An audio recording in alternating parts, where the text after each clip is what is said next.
안녕하십니까. 아나운서 최다운입니다. 목포 MBC, 여수 MBC가 공동으로 제작하는 다가온 뉴스 시간입니다.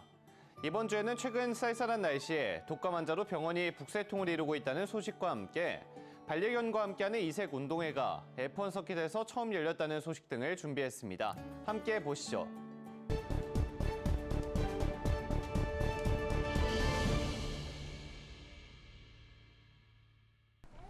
순천의 한 소아청소년과 어린이 환자와 보호자로 아침부터 대기실이 북새통입니다.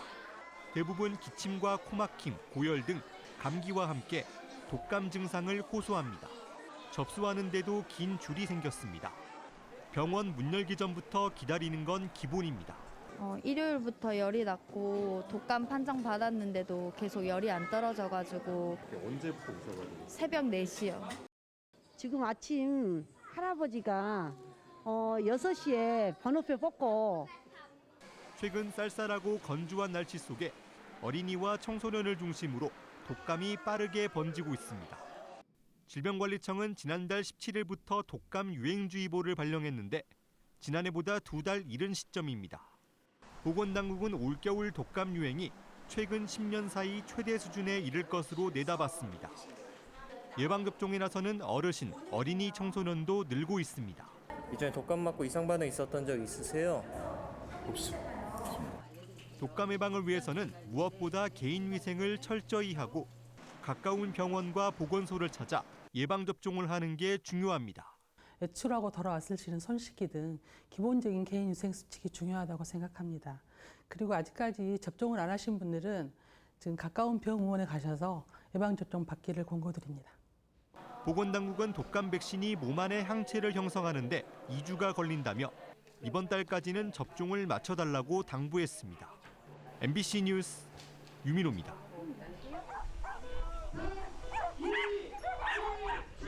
출발 신호와 함께 100마리가 넘는 반려견들이 트랙길에 힘차게 내달립니다. 반려견과 함께 빠르게 뛰며 기록에 도전하는 참가자도 있는 반면 여유롭게 서킷을 산책하는 가족도 있습니다. 유모차에 반려견을 태우거나 반려견을 품에 안고 함께 뛰는 모습도 눈에 띕니다. F1 서킷에서는 처음으로 열린 이번 대회는 댕댕이 F1 트랙 운동회. F1 서킷을 따라 3km 혹은 5km를 반려견과 함께 한 팀을 이뤄 걷거나 뛰며 완주하는 방식입니다. F1 서킷에서 처음 열리는 이색 운동회에 반려견과 가족들의 얼굴에는 미소가 가득합니다. 이렇게 합법적으로 강아지랑 또 뛸 수 있는 기회가 생겨서 너무 좋습니다. 그 3km 마라톤을 사실 계획은 1등을 하려고 왔습니다. 트랙 체험 외에도 원반 던지기 프리스비 쇼와 훈련 행동 상담, 반려견 100m 달리기 등 다채로운 이벤트도 마련됐습니다. 그냥 저희는 좀 혼내기만 했는데 얘기 들었을 때 이제 이런 거 하면 안 되겠구나 막 그런 것도 도움이 됐고. 전남의 반려가구 수는 19만여 가구로 전체의 23%. 처음 마련된 이번 행사에도 반려견만 120여 마리, 가족 200여 명이 함께했습니다. 앞으로 이것을 모터스포츠뿐만 아니라 가족과 반려동물들이 함께할 수 있는 복합 문화 공간으로 만들 예정입니다. 늘어가는 반려가구에 맞춘 이색 행사 덕에 참가자들은 행복한 주말을 보냈습니다. MBC 뉴스 최다운입니다. 해안선이 복잡하고 섬이 많아 조류의 흐름이 원활한 진도군 앞바다. 미네랄 등 영양분이 풍부해 곱창김 생산에 최적지입니다. 곱창김은 김수확이 시작되고 한 달 동안만 생산되는 한정 상품. 단맛과 특유의 풍미 덕분에 소비자들에게 인기가 높습니다. 맛도 틀리고 쓰이는 용도도 틀리고 키우는 자체도 조금 차이가 있거든요. 이제 일반 김밥용 김하고 저희가 생산은 돌김이라 하죠. 이거는 일단. 진도와 해남 등에서 지난달 30일부터 곱창김 생산이 시작됐고 생산량과 생산액은 지난해보다 모두 2배 이상 증가했습니다. 120kg 한 포대에 평균 54만 원, 가장 비쌀 때는 85만 원까지 오르며 어민들의 기대를 높이고 있습니다. 근데 이제 이 김 양식이 어떻게 보면 고소득이어가지고 하게 됐습니다. 뭐 수출도 많이 되고 그래서 어민들은 좀 그래도 좀 부가치를 높인다고 보죠. 전남에서는 신안과 해남, 고흥과 완도 등 3천여 명의 어민이 6만 5천 헥타르에서 김 양식을 하고 있습니다. 다만 수온 상승 등으로 인한 붉은 갯병이나 엽채 탈락 등 생산량 감소를 우려하는 목소리는 여전합니다. 그래도 올해는 안정된 수온에 해왕이 좋은 상태에서 햇김 출하가 본격화되면서 어촌은 오랜만에 활기가 돌고 있습니다.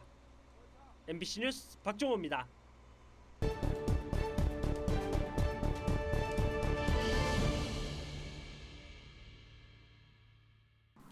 깊어가는 가을의 정취를 만끽할 수 있는 광양 백운산 자락. 청명한 가을 하늘 아래 어른 주먹만한 크기의 주황빛 대봉감이 탐스럽게 연그러가고 있습니다. 대봉감을 익숙한 손길로 수확하는 농민들의 손길도 분주합니다.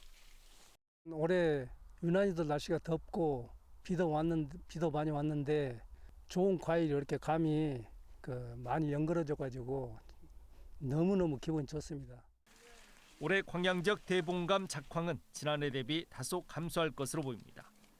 관내 780여 농가가 이달 말까지 생산하게 될 대봉감은 지난해 대비 30%가량 감소한 2,300여 톤에 그칠 것으로 예상됩니다. 올봄 저온 피해와 여름철 고온 현상, 집중호우 등 이상 기후의 영향을 받은 것으로 보입니다. 올해 좀 날씨도 많이 무더웠지만 7월 한 중순경에 강한 비가 많이 왔습니다. 그래서 광양시에서 지금 한 몇십 년 만에 많은 양이 와서 그때 좀 생장이 한참 감이 익어야 되는데 많이 크지 못했습니다. 그나마 대봉감의 품질은 평년작 수준을 유지해 킬로그램당 가격이 전년 대비 비슷한 1,900여 원 수준을 보이고 있습니다. 광양시는 지역 농가들의 소득 증대를 돕기 위해 올해 새롭게 선별 가공시설까지 구축해 본격 가동에 들어갔습니다. 이와 함께 오는 주말 휴일 기간 동안에는 대봉감 소비 촉진을 위한 축제 행사도 개최합니다. 전국에서 10번째로 많은 대봉감이 생산되고 있는 광양 백운산 자락. 기후 변화의 영향으로 갈수록 안정적인 생산이 쉽지 않은 여건이지만 올해도 광양 대봉감 재배 농민들은 자연이 선사한 결실에 감사하며 모처럼 만에 활기가 넘치고 있습니다. MBC 뉴스 김주입니다. 막바지 벼베기가 한창이어야 할 논에 아직까지 초록빛 벼가 자라고 있습니다. 지난 8월 1차 수확을 마친 뒤 다시 씨앗을 뿌리지 않았는데도 베어낸 자리에서 다시 벼가 자라고 있는 겁니다. 한 번의 모내기로 2번을 수확하는 이른바 운벼 재배입니다. 뒤에 다니시던 분들이 우리 논을 보고 우스갯소리로 야 고개를 또 숙인다. 한 번 더 수확을 한 번 더 해봐라. 그런 이야기를 많이 농담 삼아 많이 했었어요. 우리 주민자치회에서 한번 해보자. 시범적으로. 이 같은 운벼 재배는 동남아시아와 미국 남부 등 고온다습한 지역에서만 이뤄져 왔습니다. 하지만 눈앞에 현실로 닥친 기후 변화가 농업 환경의 변화를 불러온 겁니다. 앞서 충남에선 4월 말 심어 이르면 7월부터 수확하는 초조생종, 빠르미 품종을 활용한 이기작 현장 실증 실험에 성공했습니다. 해당 품종은 일반 벼 품종 대비 농업용수 사용량이 절반 이상 절약되고 수확 과정에서 온실가스인 메탄 발생량을 줄일 수 있다는 연구 결과도 발표됐습니다. 추가 소득은 물론 벼깨씨무늬와 벼멸구 등 지구온난화로 확산하는 병충해 피해를 줄일 수 있다는 점이 최대 장점입니다. 7월 달부터 병이 많이 걸리는데 7월 달에 등숙이 되다 보니까 병도 안 걸리고요.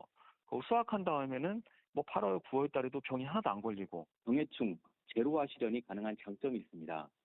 전남에서도 빠르미 품종의 적응 시험 결과를 토대로 현재 7,800제곱미터 규모인 재배 면적을 추가로 확대할 계획입니다. 해남이나 이렇게 공이나 이런 데 가면 따뜻한 기온을 갖고 있는 고장인데 거기서는 더 성공하지 않을까. 아무래도 기후가 충남보다는 더 따뜻하니까 아마 장성에서도 가능하니까 분명히 아래쪽에서는 또 가능성이 있을 것도 같습니다. 국내 쌀 주산지이자 최남단으로 기후변화의 일선에 있는 전남 농업의 고민이 깊어가고 있습니다. MBC 뉴스 서희령입니다.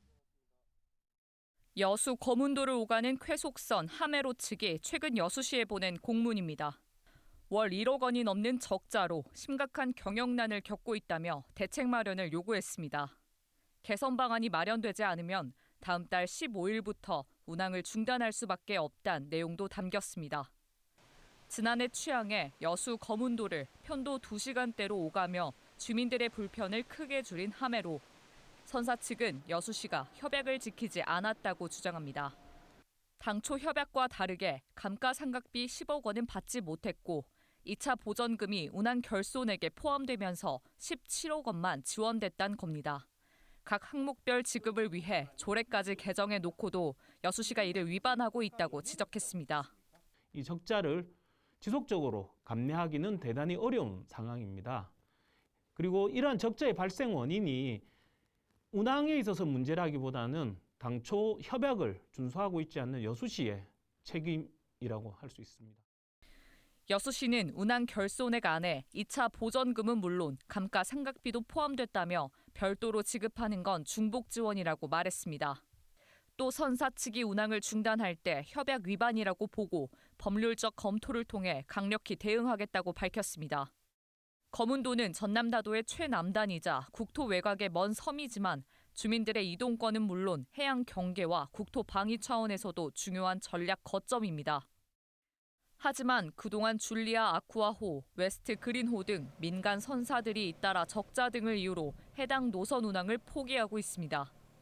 올해만의 문제가 아니고요. 매년 이 불안에 떨고 있는 것은 맞습니다. 그래서 중공영제가 아니고 중앙정부에서 공영제를 해줘야 되는 게 맞거든요. 특히 그 외곽 먼 섬에 대한 부분에.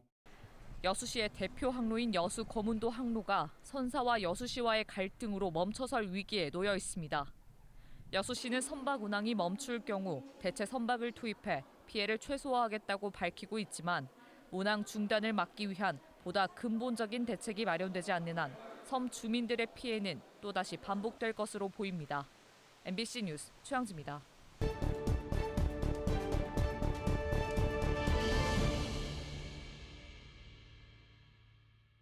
오늘 다가온 뉴스는 어떻게 보셨나요? 다음 이 시간에도 더욱 풍성한 소식으로 찾아오겠습니다. 많은 시청 바랍니다. 감사합니다.